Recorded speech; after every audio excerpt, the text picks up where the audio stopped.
Hello Philippines, hello world, hi guys. So for today's video, showing to you guys the graduation day of Apple Learning Center here in Angono, Rizal. So this learning center guys was founded by Apo Angono Alumni Association number 57, also known as Apo Ang Alas number 57 here in Angono, Rizal.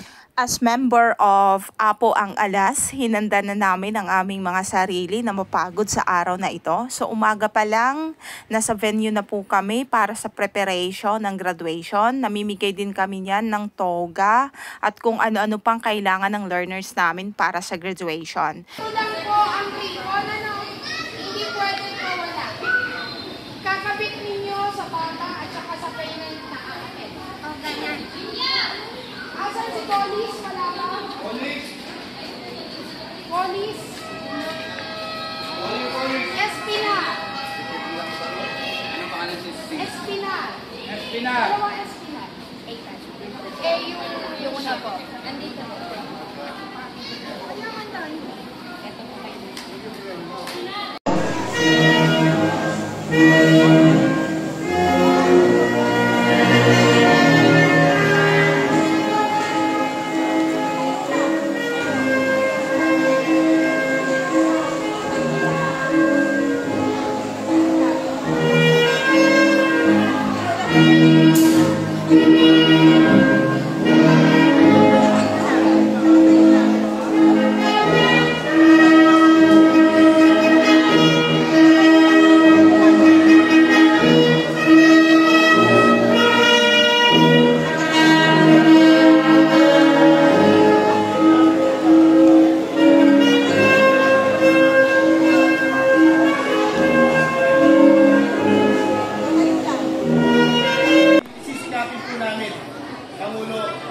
Kung ano ang matutulong ng national office para dito sa Apple Learning Center. Yay! Yeah! Thank you!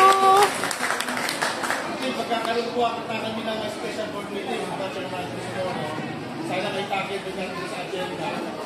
At pasensya na, wala pong mic. Hindi ko na muna patatagal ng lahat. Congratulations, Apple Learning Center, and siyempre sa Angono, Joya, Brada Bicol.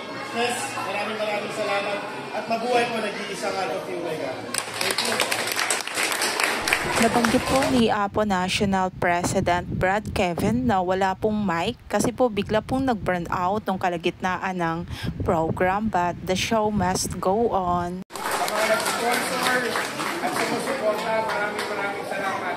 Congratulations din po sa mga magulang, sa mga bata na nandito.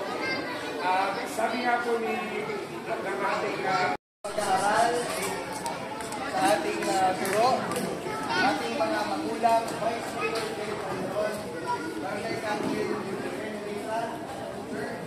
mga kapatid sa atong Correga, Alpang Correga, Amono, President, Apple Learning Center, Chair for Education, Sister Annalisa Bola. Isa po sa ating panauhin kahapon ay si Vice Mayor Jerry Calderon na nagbigay ng napakagandang mensahe. Kasama po ang representative ni Mayora Jerry Calderon. Kasama po na dumalo si Ma'am Loisita ng MSWD ng Angono. And of course, si Punong Barangay ng San Vicente, Honorable Bong Mira. And of course, full force po ang Alpha Phi Omega National Officers. Kasama po si Sis Pamela, the National Executive Vice President na isa sa ating major sponsors po ng Apple Learning. At sa lahat po ng sponsors ng Apple Learning Center, maraming salamat po sa inyong lahat.